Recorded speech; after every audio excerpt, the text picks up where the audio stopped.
the innovation and design of this UTH model is a California problem and solution, right? If we went to Texas, we wouldn't do this, right? Because the land is cheaper and the ability to build more cheaply and just expand out on the periphery of like Dallas Metro. California sort of forced this issue, and then all I did was really sort of create what I call it is I basically pairing private capital with a workforce housing model. Hey there, I am Dr. Jason Balara, and this is the Know Your Why podcast, where we explore the why behind success. Every week, I meet with real estate investors, veterinary entrepreneurs, mindset coaches, authors, and fitness professionals to uncover their why and how it drives them on the winding road to success. What is your why? Hi, everyone. I'm Jason Balara, and this is the Know Your Why podcast. Today, I'm excited to be here with Scott Choppin. He's the CEO and founder of the Urban Pacific Group of Companies in Long Beach, California. So we're not too far away and filming on a actually quite beautiful day outside. Scott, as I mentioned, I don't like to read bios. I think it's much better coming from your words. So first, thanks for taking the time and coming on the show today. I really, truly appreciate it. Great to be here. So, happy to join you, and let's get some useful knowledge information out to everybody on this thing. Yeah, so, absolutely. Tell us about yourself. Yeah. So, basically, I'm a real estate developer. And that includes everything from beginning to end of development. So, whatever a developer does, we do. We happen to specialize in and focus on ground up multifamily, focused on Southern California presently, although I've developed historically both for my company, Urban Pacific, and other companies I've worked for all over the Western United States, as far east as Austin, Texas, and as far north as Portland, Oregon. But based in SoCal, like you mentioned earlier, and really like a specialist in California development. And you were mentioning earlier you're interested in finding out development. We're both in California, and we happen to be in one of the hardest states to actually do development in. From a regulatory standpoint, restrictions, like pain in the ass, all that kind of stuff that comes along with development. Like, how did I get into this business? Being a developer isn't exactly like a career choice that people sort of accidentally fall into. You don't find the book at the library, like how to be a developer. I mean, they probably should have it, but they don't. So I happen to have a family background in development. So my Uncle Mike and my dad Kerry were both developers in their own right. So my family has been in development in SoCal since 1960. My Uncle Mike did a lot of office buildings, a lot of commercial, retail, industrial apartments. We built things like the World Trade Center in downtown Long Beach as an example of sort of projects that people might know. Several million square feet of office buildings, several thousand, units of multifamily throughout Southern California, and really, in fact, the Western United States. And then my dad was an apartment developer in his own right. And so that basically set the background for what is a developer? What do they do? How do you make a living? Why is it meaningful? And in fact, the funny story I tell Jason is that, when I graduated from high school, I wasn't really sure what I wanted to do. I didn't want to do what my parents did, like a typical teenager, right? Sort of, slightly rebellious. And so I went to work in the trades, doing electrical work for a handful of years. So I got a really great background in construction. Actually, that was like my entry point into development, although I didn't think of it that way at the time. But I spent numerous years doing electrical work, humping, construction work up and down apartment buildings all over Southern California for a number of years. I then, decided, at the tail end of my career doing, trade work that through my reading, which, I continued, post high school, I'm just like a reader. I'm always looking to, gather new knowledge and where I can. And there's a book, it's sort of an old school real estate book, but it's like the old one, how to make $1 million investing in real estate on the weekends. And that book I point to because that book showed me what deal making was. And then, in the old school 50s era was, buy a beat up house. I mean, it's like, it's acquisition rehab, value add, however you want to describe it. House flips, we'd call it today. But that really showed me, although I had the background in development, for me, it was a little abstract. Like I knew my uncle built buildings, my dad built buildings, and they were developers. They weren't construction people, but they employed construction people. They weren't designers, but they employed designers. But this book sort of taught me like what was the heart of real estate development, which was, sort of fundamentally value add, buy low, sell high. And in development, you're taking an empty piece of land and you're building a building, adding value, and then you sell or, refi that building. In fact, I describe development as the ultimate form of value add, right? Because you're literally going from an empty piece of land to a completed brand new building. And so I went to Cal Poly San Luis Obispo. I left the trades. Needed to get a college degree to work professionally in development, and I knew early that I needed to get an education in development. Although my uncle Mike and my dad were both developers in their own right, there's something about going to work for other people to learn the business. My dad's always been a great resource to like answer questions, but nothing like going to work for somebody else, learning how to be a good employee, learning how to be productive, and learning development. So I spent several years working for a company that was a subsidiary of what used to be known as Kaufman and Broad, or KB Home. People know it today, which is a home building company, publicly traded home building company. But I worked for their multi-housing group, and so built ground up multifamily, which that division did for the corporate offer, KB. And then I worked for a company called Ceres Regis Group, was number 2 in their multifamily development division. And then in 2000, I formed my company that I still continue to run today called Urban Pacific. And we have basically been, since the beginning, first day of operations, we've always been an exploiter of niche opportunities. And in the beginning of the history of that company, Urban Pacific, we did urban infill, which wasn't really a well-known move in those days, but finding underutilized or empty land parcels in built out neighborhoods and cities in Southern California, and building new housing within those empty parcels within existing neighborhoods. And then fast forward to today, and we'll talk more about this. Basically, we have settled on developing a pure play built to rent product. We named Urban Townhouse, or UTH for short. And that built to rent product is a 5-bedroom, 4-bathroom, 3-story townhouse rental unit. So it's a format of a for sale unit, but we rent it to middle income, multi-generational families. So it's a workforce built to rent offer. So that's our development operations are purely focused on that.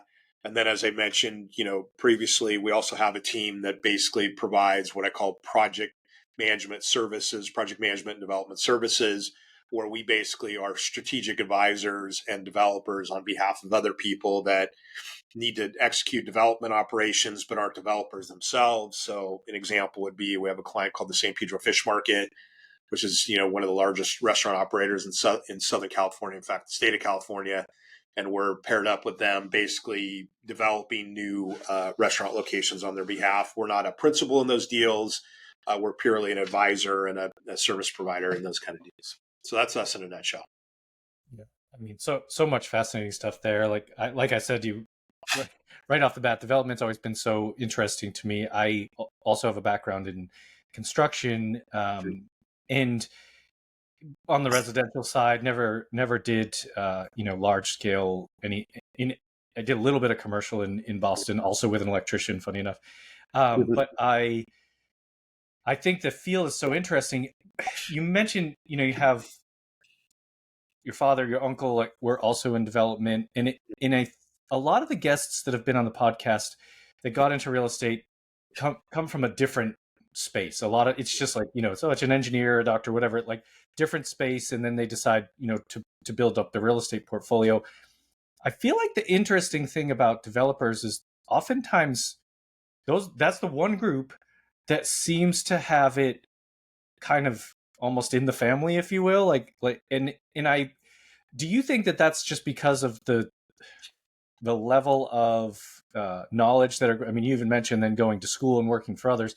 Do you think, because to me, doing what you do at that scale is very daunting, in the sense that, like, I'm sure there's a lot of processes that go into it. Do you think that, having had that prior exposure to it gives you an advantage in terms of being a developer and being successful? I think so, and I think it goes back to the point I made earlier, which is even so. One of the interesting things that I've come up with in the last few years is I always sort of melded in real estate investing and real estate development. Like to me, they always sort of like mush together. Hmm. But in the last few years, I've actually like in my head, my thinking really separated those because although I'm a developer and I invest capital in my own deals, I'm not a buyer of apartment buildings, and not for any particular dislike of owning apartment buildings. I mean, we develop and hold and own our own apartment buildings. But it really finally dawned on me. I go, oh, this really is differentiated enough. And by the way, talking to a lot of people like yourself, we're like, look, I'm an investor and I look at development, and like a lot of people go, oh man, development looks crazy. It's like, man, it's so risky, and they're not wrong. But I also, in talking with them, I go, oh, there's some like overlap in the things that we do as investors versus developers. And then there's some very, very specific things that are differentiated, like, dealing with politics and zoning Hmm. approvals, entitlements in California. That's a big deal. So I think it goes back to that thing of like when you have exposure to development and you're around it, you understand it maybe in a more intuitive way than where real estate investing is more accessible, right? I mean, certainly look, if you just look at the educational domain of like real estate investing knowledge and real estate development knowledge, the amount of knowledge that you can acquire for real estate investing, vis-a-vis, a lot of books, the bigger pockets, sort of like knowledge base of the world, like massive amounts of information. Like if you go on YouTube and look up real estate investing and see the amount of videos there, and then you look up real estate development, like the real estate development, there's probably more videos in the last several years. But I mean, there was a time when you go on YouTube and there'd be like two or three really bad, grainy real estate development videos from like a guy from ULI, and they were useful. But if you were trying to go deep down the rabbit hole of real estate development, there was almost nothing. It's better today than it was. So I think it's both like just the access to what it is, like the accessibility of the knowledge of development versus investment.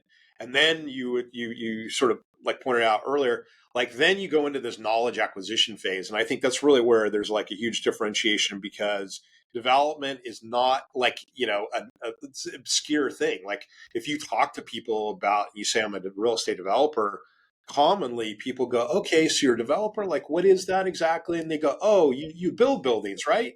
And I go, well, we do build buildings, but we're not swinging the hammer. I don't like Yeah. do physical construction. They go, okay, well, if you don't do that, so you design the buildings. And I go, well, yeah, we use architects, Yeah. but we're not architects ourselves. And they're like, what? Okay, so what? So the analogy I came up with is this, Jason. I basically, in fact, my uncle Mike basically taught me this. Think of the conductor of an orchestra, right? Mhm. Commonly people, they're the leader of the orchestra, but behind the scenes, what a lot of people don't realize is probably the conductor that picked the music. It's the conductor who maybe recruited the assemblage of the Yeah. orchestra, and so they basically meld the production of the musical piece and the selection of it, maybe even raising the capital to like whatever, to put it forth and put that show on. And they know what the violinist should play, and they know what the cellist and the percussion, but they don't play that. Yeah. They're not a violin. I mean, maybe they're violinists, but classically, they're not like, they're not musicians in that pure Yeah. play sense. So what their job is to put the whole thing together. And so that's what a developer does, except our violinists are construction, general contractors or subs, our cellists are architects, our percussion is capital, politics. But my job as the developer is to orchestrate all that for it to come together in a successfully executed, i.e., profitable project. Now, conductors are required to produce profitable projects, which is a successful musical event where people come and buy tickets and you made money. The other analogy I use, and I won't go deep on this one, is a movie producer, right? Yeah. Movie producers, they find the script, they help hire the actors, they raise the money, or they have teams of people that do that, and their job is to assemble the whole thing and produce a successful product. And so those three categories I sort of use like as examples of of what do. And I use those because, people like those are more commonly known. I mean, at least most people have seen a conductor of an orchestra and sort of have an idea of what that is. And so I use that as the analogy. Well, and the analogy is spot on. I think the interesting thing that probably most people, I think the part of development that's maybe the most daunting at least least well known is everything that happens before the building starts getting built. Like we can all drive around and see buildings being built, right? Yeah. Like and I worked in construction. I understand the You steps of worked that. in some developer's building is what you did. Right, exactly. And so it's like you understand that part, but you mentioned politics, you mentioned regulatory things, and we're both in California, and people love to say don't invest in California. Like that's like I think people have a lot of fun doing that, Yeah. on social media and all of that. It's just like, oh yeah, don't do anything there. It's terrible. And it's like, it's funny enough, there's plenty of people making money here Yeah. and in real estate and Everybody's doing it. business, whatever, people are doing it. And so actually, like, that's fine. Stay out, because that creates more opportunity for people like For sure. yourselves. For sure. What do you find is, I mean, you've developed in other states as well. You mentioned Texas, I think. Like people look at Texas as one of the friendly states. What do you find is the appeal or downsides to sort of that California investing space? Yeah, so you're so right. In fact, I just like before this call, I had a call with the Capital Group, and the local rep was in LA, but most of her company was in New York and London. And so we had that exact conversation. I go, oh yeah, people love to hate on California. In fact, when I talk to investors, I ask them, are you interested in California? Because it's an easy qualifier question. Right. Like, oh no, I hate California. California is terrible. It's so hard. Yeah. People get killed there all the time. And, I don't spend any time trying to talk people into it. I might have a little bit of conversation around who we are that offsets that risk. But a lot of people are really like they're hanging on to their assessment of Right. California. I'm not going Yeah. to talk about it. But what this is part of the answer that I give is that, like, I think if developing in California, it's similar to Warren Buffett's idea of a moat, right? You've probably tracked Warren Buffett like a lot of people have. When he buys a business, he wants to buy a business, and what he says, I want that business to have Yeah. a moat, meaning a protective mechanism for people who don't know what that is. Whether it's intellectual property, even a monopoly would be a moat. Maybe it's some locational thing. Maybe it's a certain level of employees, or some greater knowledge, but it's a protective, like, coding or protective mechanism for that company to be successful and being able to compete without like a lot of competition jumping on board. And that's what California is from a development standpoint, because you're exactly right. Like, most developers in the US would think about California, go, dude, I ain't going to touch it. Like, it's terrible there. And so what I go is great, stay away, like you said a minute ago. And so what that mode is basically, look, the regulatory environment and the ownership and property management of multifamily in California is incredibly difficult, right? But it's not impossible. And particularly if you think about it, if somebody has local expertise and I've spent my entire career developing predominantly in California, even in Southern California. And so you get good at understanding the process and then working within the process, right? And so, like, one of the things we do in our own projects is we'll select sites that have a better zoning story, right? And I'm not meaning perfect or easy, and it's like, oh, it's silver bullet, like good, easy. It's just like, look, we have a clear path for execution here. We're not saying it's not going to have a lot of friction in it. It probably will. It's still California. We still have CEQA, and we still have crazy NIMBYs and all that kind of stuff. But you start to get really good at choosing strategically what are the better land sites for getting approvals granted with like the least amount of friction. And sometimes you still get burned, you still get the lightning strike. It's happened. Yeah. But I can tell you over the years, I haven't had a vote go against me in a city council but two times ever in my career. Once was like at the beginning, like one of the first projects I ever did under the Urban Pacific flag, my company flag. And then one we had like a couple of years ago. And, that's out of, probably close to 30 projects. And even then, and plus, not only do we choose projects correctly or more strategically, but we'll also design the legal structures of them. So, in other words, we don't close land without entitlements. Like that's one of the moves that we make. Now, we miss a lot of opportunities, and I actually am partnering with people who are land developers who are very gutsy and are willing to close without entitlements. But I've like this business is inherently risky enough, and there's people that are really good at that and have very deep pockets, so we'll let them go do that. We'll again choose strategically for like getting through zoning, but we'll have it under an escrow. We'll have a long-term option or a long-term escrow, and it's we have some money that goes non-refundable, but we don't have an obligation to close until we've got the approvals in hand legally, right? And then we can go ahead and close it. So if you just add, those are two examples of what we do to overcome the regulatory environment. A lot of it is, choice of vendors, the better architects, the better civil engineers, land use attorneys. And so what you do is you just set up your whole development operation to maximize the complexity reduction, is how I describe it, by choice of site or design or timing or whatever, right? Whatever can reduce complexity, because my motto is complexity is the enemy of profits. And so if you choose a more complex project, like, on purpose, maybe accidentally, this is one of the things when new developers get into business, they'll choose a site because it happens to be available. But what they're not doing is making the assessment about the site that it has a lot of complexity related to zoning, let's say, right? Or another one is famously, people will contract to buy sites that have underground storage tanks that have leaked that need to be cleaned, right? Environmental cleanup. And that can be done. And there's people that are really good at it. I just go, not for me, right? Because it adds a layer of complexity that I go, gosh, if I've got 6 different main components of complexity, why would I add a 7th? The 6 are already hard enough. So the other one is, I teach my team is like, we just don't touch sites with topography or hillside sites. I just never, like this has been a rule of mine for, the entire life of the company. You can do it, but what like brain damage are you adding? And so like you just start to pick cleaner and cleaner sites. And again, not perfect, not like easy. I'm not trying to make light of it, but you're just not adding extra difficulty that's like not warranted.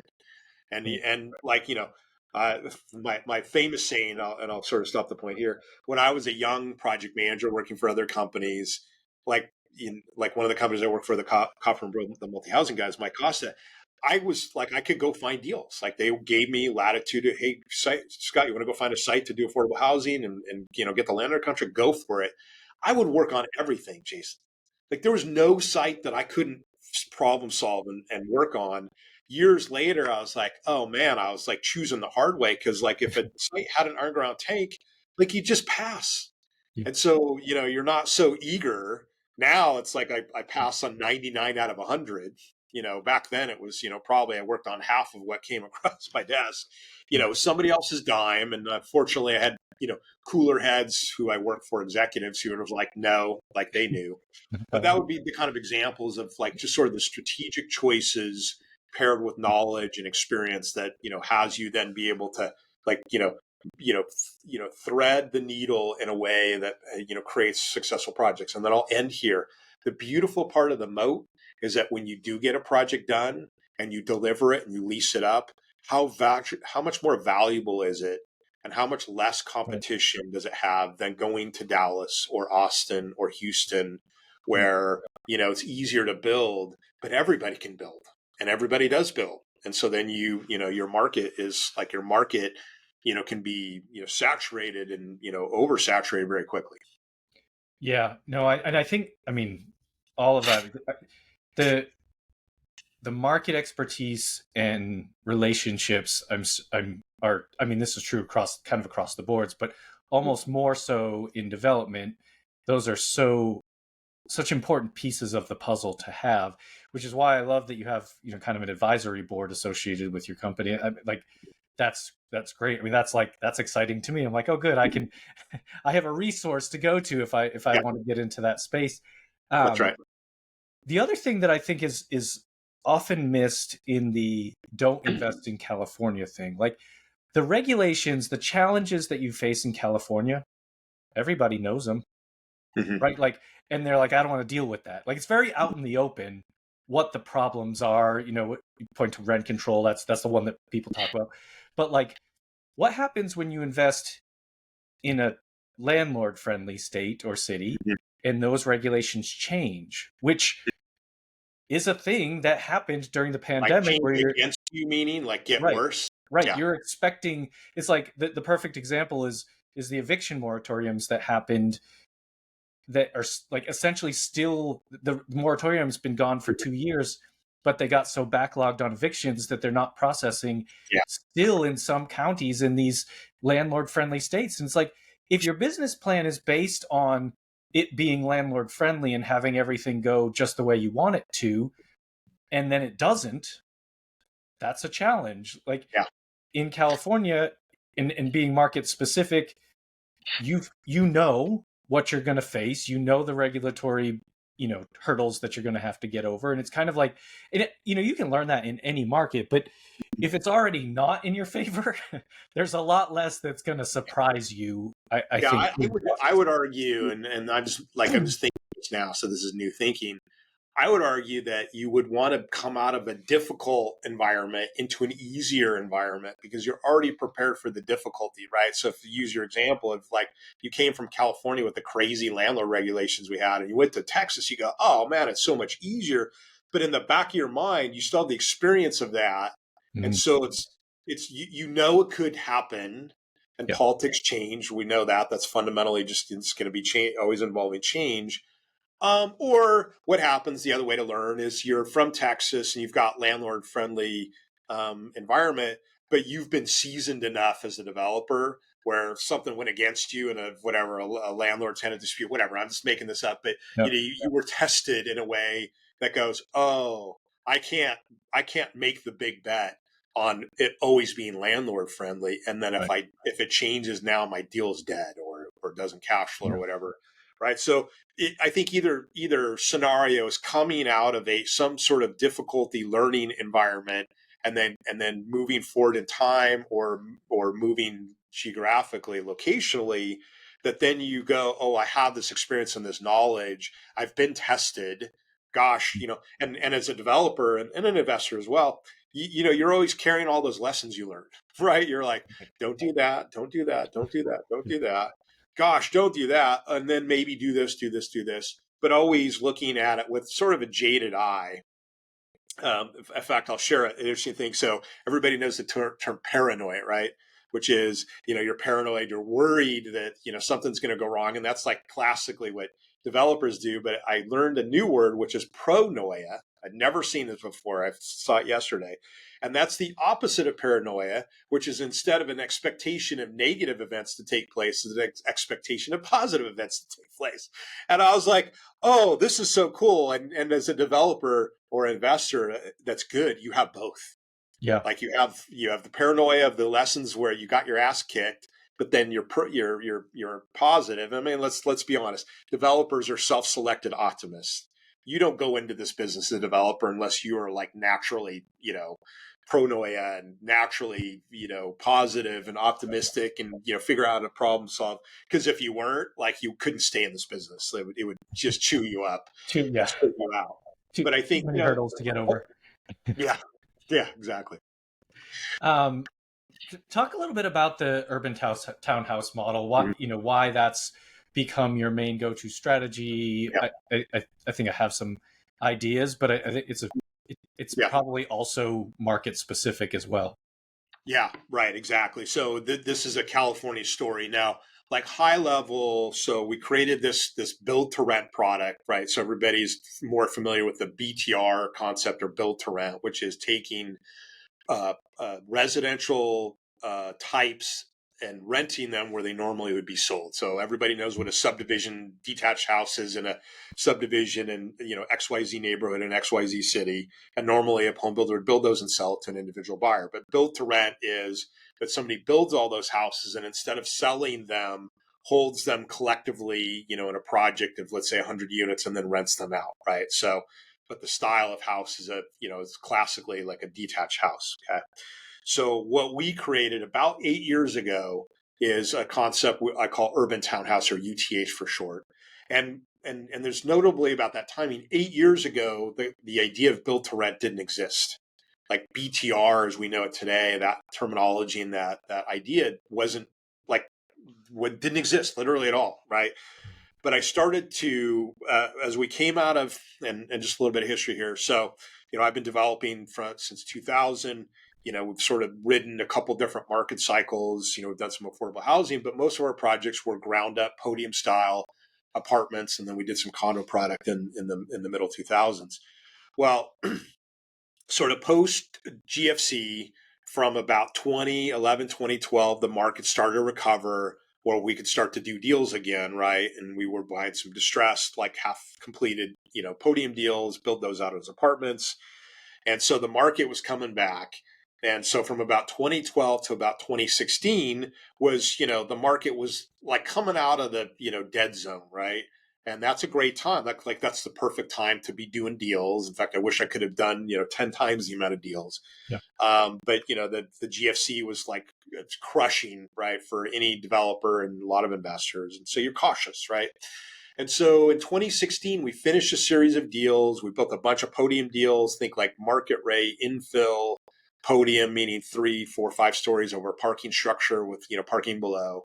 A lot of that in LA and urbanized areas. And that product was predominantly studio 1 and 2 bedrooms, right? Notably urban infill, meant to house a, younger urban population. So the single, young couple who's working in the office building down the street and loves the city lifestyle, that would be our tenant avatar. Well, in 2016, an interesting thing happened. We had finished all of our deals. We did a big giant deal with Lennar and a joint venture in Westminster, Colorado, like 453 unit, big giant apartment deal. It was great. That turned out well. We made money on every deal, but we sort of like worked through that part of our portfolio and sold all those deals off. And so now in any developer's life cycle, now you start to look for the next set of deals. And at the time, we were starting to look for the next set of podium deals, right? Think like 50 to 200 unit projects in, urbanized, downtown Long Beach, downtown LA, Orange County, that kind of thing. And an interesting thing happened in late 2016 is we've got deals tied up and we're starting to shop capital, right? We're talking to equity investors. And an interesting thing happened, which, we were underwriting, let's say, a deal that underwrote at a 6% NOI to cost, or people might call it untrended yield on cost. It's basically the development cap rate is what I call it. Well, that was the market was, let's say, 4.5. The exit cap on development was 6. You had a spread right between those two. That's your profit and your project when you sell it. And all of a sudden, overnight, capital's like, we're worried.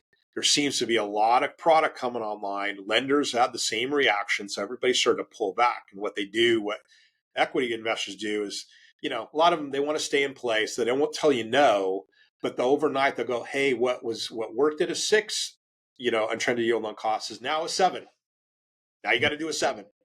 Well, in LA, 7 didn't exist. In fact, I even sort of joke with people. I go, how many deals do you have in your portfolio that are a 7? And they're like, well, none. But we're looking for them, right? And at that point in the market, that like the rents hadn't risen enough and costs were rising, closely enough with rents that, you just couldn't get to a 7. And so what that did for us, that basically created what I call a little pause, a little flat spot in our business plan, where I just go, okay, I don't want to proceed with this next set of deals, that podium that underwrite at 6. That doesn't work. I can't do those. I don't want to do those. And I don't want to try to wait it out for the market to recover. So we got to pivot and do something else. So we started to look around and go, what else can we do? What kind of product can we do that's differentiated, that's uncommon, unique, not like what everybody else is doing? Because one of the things that paused the capital at that point in time was all the big players were starting to come back into the marketplace in LA. So think like Trammell Crow, Holland Partners, Graystar, I think JPI even resurrected it at that point. So all the big institutional multi-developers were coming into LA, and what that means, the projects were getting bigger, more of them, more competition, and even in the supply constrained market in Southern California, that kind of input of new development and new capital changes the dynamic of the marketplace. And for us, being a mid-sized developer, I don't want to compete with Trammell Crow, right? So if I got a building and Trammell Crow has a building and the recession comes, the actual recession, because 2016 wasn't it, although people worried about it at that time, I go, Trammell Crow's going to kill me. They'll just lower rents until I'm crushed. and then they'll come by my building, when I'm out of the deal, and I go, I don't want to do that. So the townhouse started out not podium, because all the big boys are coming into play. Plus, the capital was like, constrained at that moment in time, that flat spot. So we started to look around, and because I had a background working at Kaufman and Broad Multi Housing doing affordable housing, I had this background in building larger units. These were in the classically affordable subsidized, government subsidized housing, but for a time, we built a lot of 4-bedroom units. And what I remember about that, Jason, was the families that would rent those units. We always had way, way more families who wanted to rent the 4-bedroom than families that wanted to rent a 2-bedroom. And the supply versus demand in the 4-bedrooms was really mismatched. We had a ton of apps at very little units, where the 3-bedrooms might have been a little bit closer, 2-bedrooms were like this.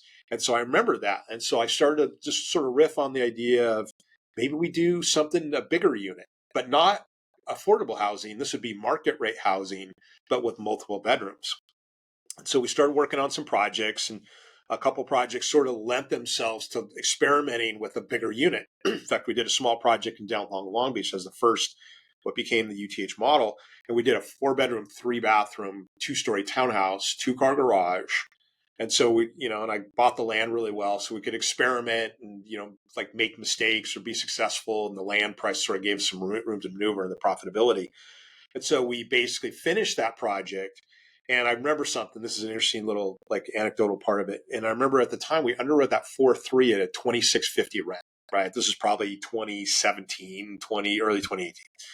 And we sold it. A buyer came and said, hey, I want to buy the thing empty. Don't rent any units. I'm going to pay you cash. I'll pay you a certain price, which worked for us and our investors. And we're like, cool, we don't have to lease the units. That's cool, easy for us. Let's finish it, SIVO, and go, right? So they closed the deal, right? We're like, we're happy. And then, because I track deals, I like to track deals after we sell them just to see what happens. The guy who bought it put the units out on the market the next day at $3,250 a month. Yeah. We had been at $2,650. They were going out at $3,250. And I was like, what the heck? So I sent it to my partner, and he's like, nah, dude, they ain't going to get it. That's crazy. And I'm like, I don't know, man. I looked at the comps, and, we had been comping it, but like this multi-bedroom townhouse was such a unique model that there's really not comps in any, more normal sense. And lo and behold, this guy got $3,250. I was like, oh, okay.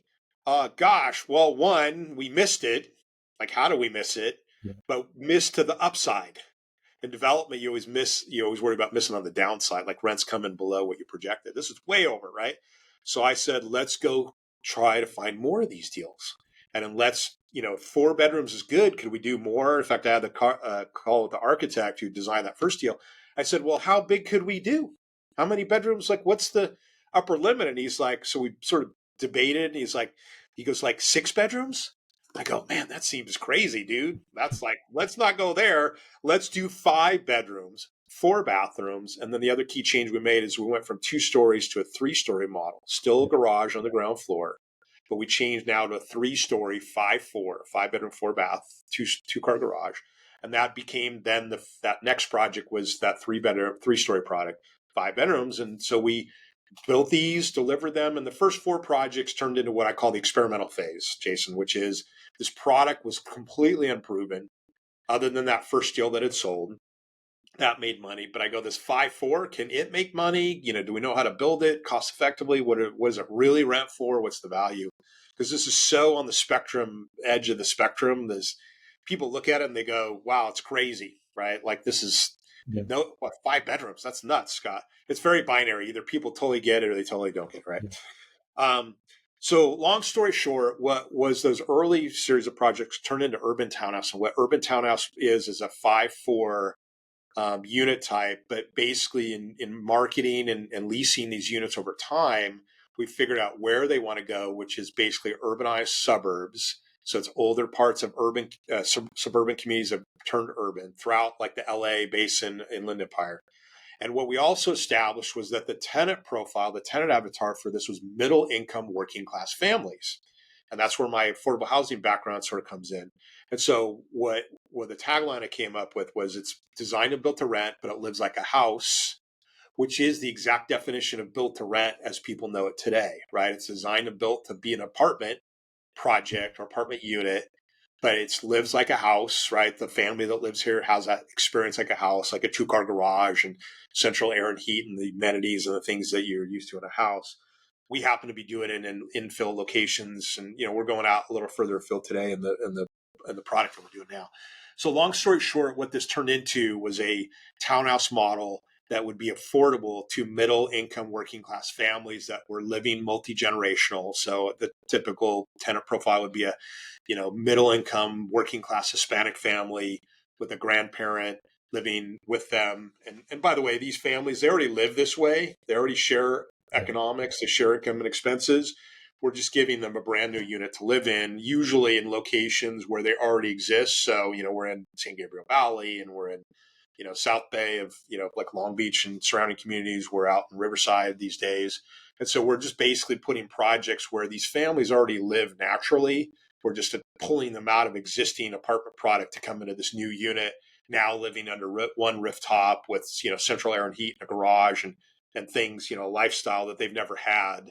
In fact, the vast majority of our tenants that have rented the projects that we've completed, which is 9 to date, 9 UTH projects, the vast majority of them have never lived in a new housing unit ever. And so that's a pretty special thing as well. Yeah, for sure. So you mentioned that first one was essentially a one-off. You sold it. Are you building them that way? Like it's, single unit, large unit, but single unit, or are you looking at, are you building these as almost like a complex with multiple together? Yeah. So it's just like any apartment project that any developer would build. I'm going to go build 100 units of apartments in Murrieta, right? I happen to build 100 townhouses, but they are collectively owned by the developer. And then if we sell them, it's owned and managed and Yep. operates just like Okay. any other apartment community. We don't sell the individual units for reasons we can talk about. But our purpose is to build rental housing that's available for families to live in. And that's why build to rent is the real key distinction Sure. here, because these units often in markets would sell to individual buyers to buy a condo with, 3 bedrooms and a 2-car garage and an attached row home format. We're just making these available to families to rent. But we operate them, we raise capital, we do the lending, construction loan and perm loans. We hold it, we operate it just like any other multifamily developer, owner, investor would. Got it. So, I'll ask the question. You said we don't sell them. Why not? Or could you? I guess maybe I understand why you would hold on to them, but is there like at some point, do you have multiple exit strategies that you could tap into, or is there's a reason? You could, but the overarching reason for not doing that is condo defect liability. That is, at the heart of the condo market in California. We are the mecca for construction defect liability litigation.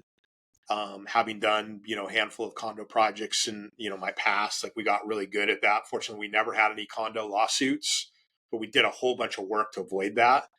And so there's that. There's the avoidance and construction defect liability. But what we also avoid is when you do condos in California, you have to do a subdivision map, which is an extra step in the entitlement process. And so we eliminate that step and save ourselves time and complexity. The other thing is that basically the, our mission is to house families affordably, right? And people will argue what that means. And a lot of people go, hey, look, I always think a family should rent or own a unit if they can own it, right? They're building equity. And I'm like, I agree.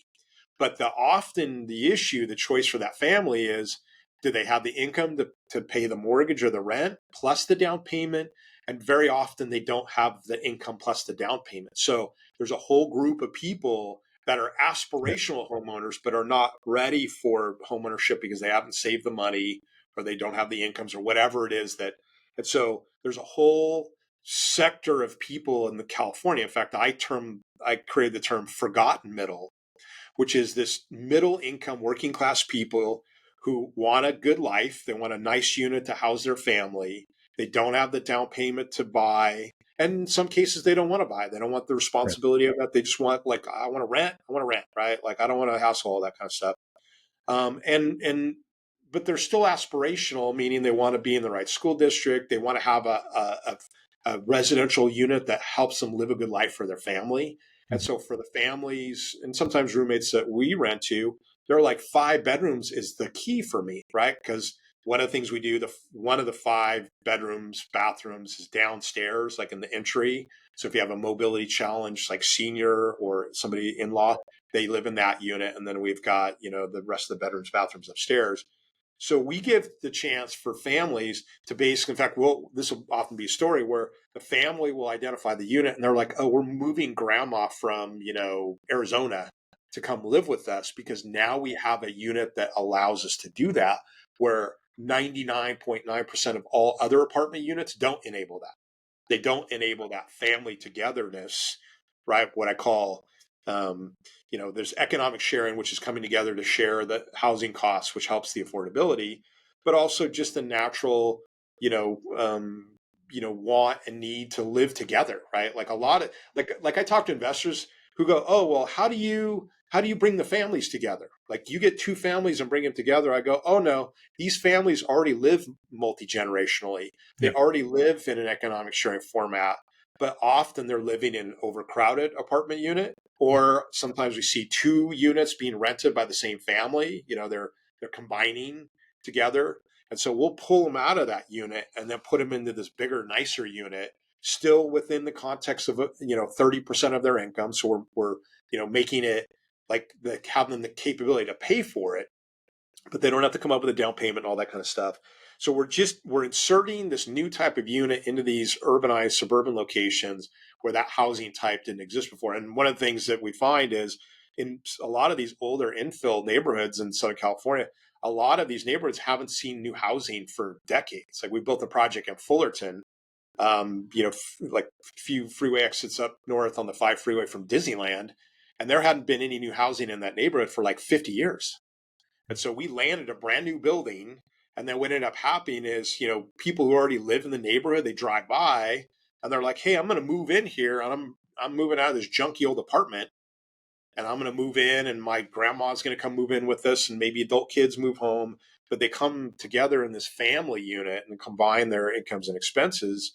And then all of a sudden, they've got this brand new unit with the 2-car garage and central air and heat and quartz countertops, and it's new. And like they're in wonder, right? They're like, I didn't know this kind of a unit existed. Like we interviewed one of our tenant families in our Montebello project, and they're like, as soon as I saw it, I knew it was for us. Like, and they're like, we didn't know this existed.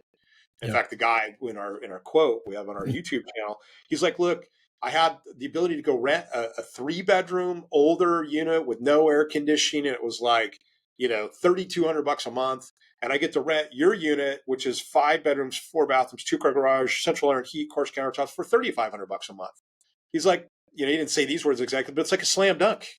I got 200 or 300, $400 more a month, and I get all these extras. Like the value proposition for these families is off the charts. And for us, we're lucky. The turnover is very low because if you're a family and you move into a 5-bedroom unit, there's not like another, project with 5-bedroom units down the road that you can, they're having they're running a concession deal. I can get a free flat screen TV. I'm going to move over there. They're like locked in, Jason. They're like, dude, I'm going to die in this unit almost literally. I mean, of course we don't wish that, but the turnover is super low in these units. Yeah, I'm sure it becomes much more of a home than it is just an apartment. And I mean, we see that even at a smaller scale. It's like someone who's renting out a 1-bedroom or a studio. Like they're probably going to move. Like you're probably not going to expect them to live there for even 5 years. Like they might be there for a year or 3.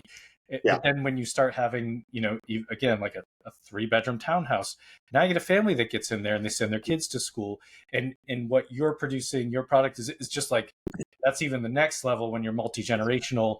And whether it's family or roommates or whatever, it also just allows them to cut costs and be, in a nice unit more affordably than what they might already have. So I think it just makes a whole lot of sense. And again, this goes back to the whole discussion of, California and market specific needs and things like that. And just finding what works here, because you're right. Like, this isn't, I mean, I guess it didn't really exist when I was younger, but now I know a lot of people that live in the scenario that you're describing.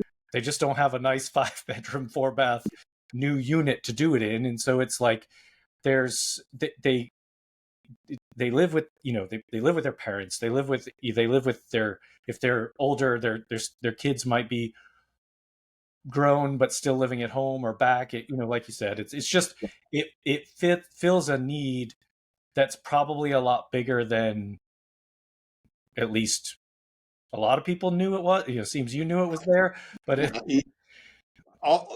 the development community, almost no one is thinking about this. I mean, we talk to developers all the time that are like, either don't think about it or oftentimes like they don't want to think about it, right? Like we present to investors and they're like, gosh, that 5-bedroom thing, that's like wild. It's super crazy on the end of the spectrum. And I go, it is. But it is California. I mean, and by the way, the innovation design of this UTH model is a California problem and solution, right? If we right, went to Texas, we wouldn't do this, right, right? Because the land is cheaper and lots of the space. ability to build more cheaply and Yeah, just expand out on the periphery of like Dallas Metro. California sort of forced this issue, and then all I did was really sort of create what I call it is I basically pairing private capital with a workforce housing model. And the reason I say that is because in the affordable world, capital is constrained. There's not enough government subsidy to do all the deals that would be needed to house the population affordably, right? But on the other end of the spectrum is, like just classic, institutional investment where capital is virtually unlimited. I mean, depending on the market demand and the ability to produce returns, but there's no limit on it. No one's saying, hey, this year, that's all the money you get, California, right? It's if we can make a deal work and we can attract capital, then we're virtually unlimited. We have to produce a return and execute all those kind of things. But that to me is the secret of it, because basically what you need to build enough housing of all different types is you need availability of capital to build it. And that's going to require some unique pairing of those things in a way that, like when I talk to the affordable housing people, they go, hey, Scott, your stuff is cool, but it's not at 60% median income. And so therefore, and I'm going to paraphrase, it's not what we do, and it's like not as good. You're not serving the poorer population or the lower income population. And I go, that's true. But guess what? That middle market population, the family that makes 100% of median income, you know, they're having challenges in housing. They're paying 50, 60, 70% of their income towards housing. Don't they deserve a? And I don't. I'm sounding a little like, I don't want to sound like a little, pompous about it. I don't. These people are good-hearted. They just go, look, there's such a need here in the 60% and below for low-income housing. I go, you're granted. But for me, I go, for the 80 to 150 in California, there's a huge need, and I call it forgotten middle because no one's thinking about them, Jason. Like they're in between. They're not luxury, but they're not affordable. They're in that middle category. And so therefore, no one's really thinking about it. And by the way, I say, look, ours is one solution. Dude, we need like thousands of like other people doing what we're doing to do different types of housing, to do different unit counts, all kind of pairing capital in new ways. I don't, like I sit here, I mean, I'm here to execute on our like 5-bedroom model. Like that's my pure focus.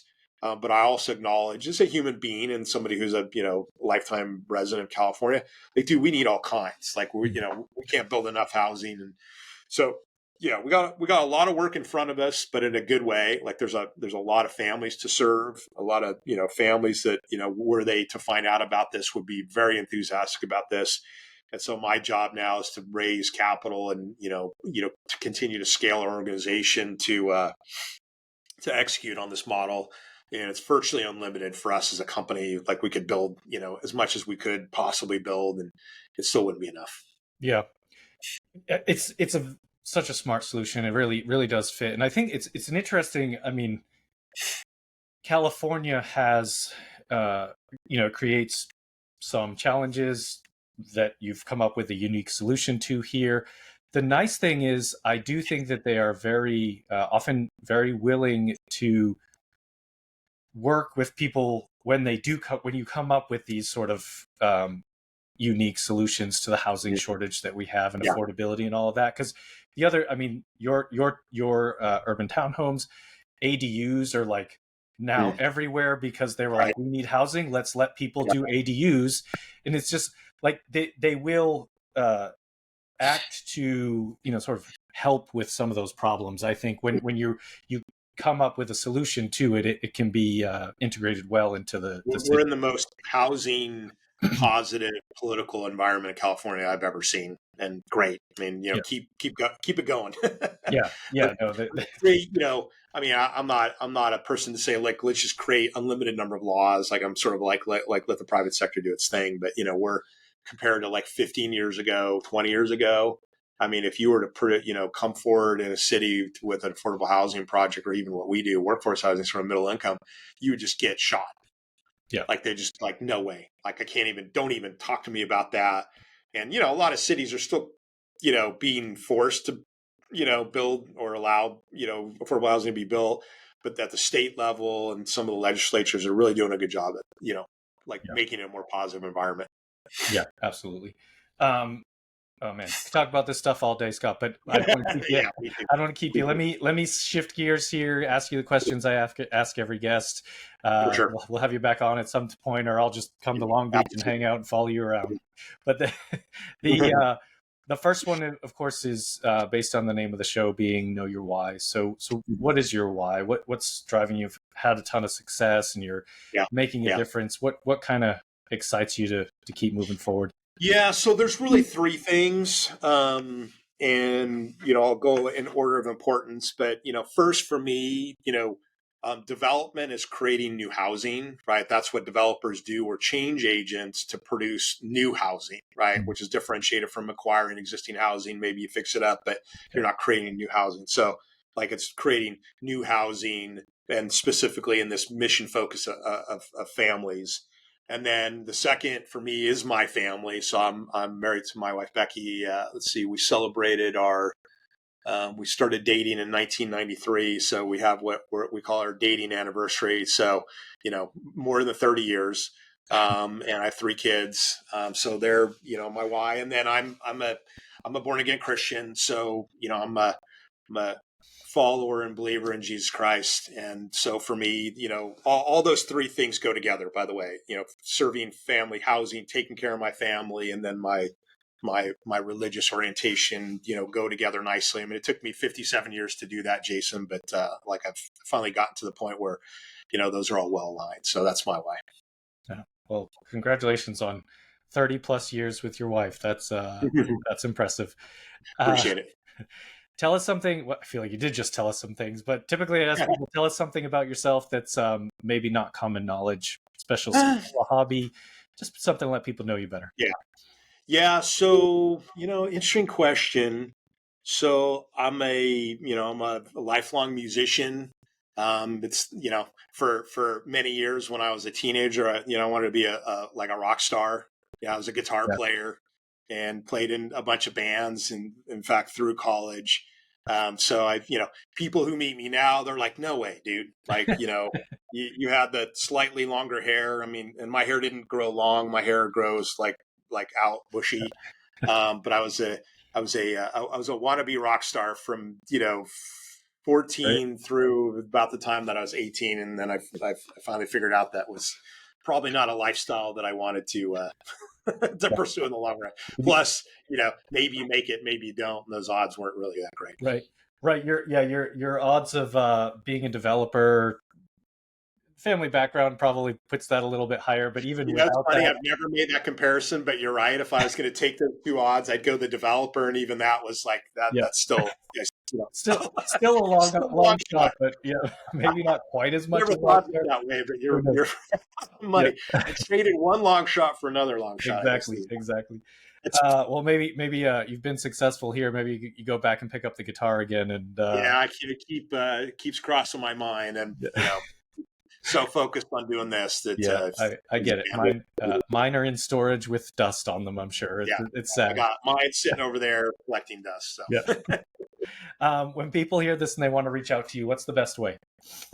Yeah, so the best way to find me actually is go on Twitter, go on x.com and just look at sign Scott Choppin, Choppin. And I do that for two reasons. One, it's an easy way to find me. But I always encourage people that are in the real estate investing and development space and, all kinds of products, industrial, residential, that kind of thing. There's a really great community of like what we call real estate Twitter, led by some very, very smart, powerful people. So if people want to find me there, connect with me, follow me there, and reach out and send me a DM. People can always email me. Is the other way to get a hold of me, and my email address is my last name Choppin, Choppin at urbanpacific.com. And I'm on email daily, so anybody's welcome to reach out. And I'll offer this, Jason. I mean, I love what I'm doing so much that, and just my own sort of ethics and values. I love to help people. So anything, including this offers for you too.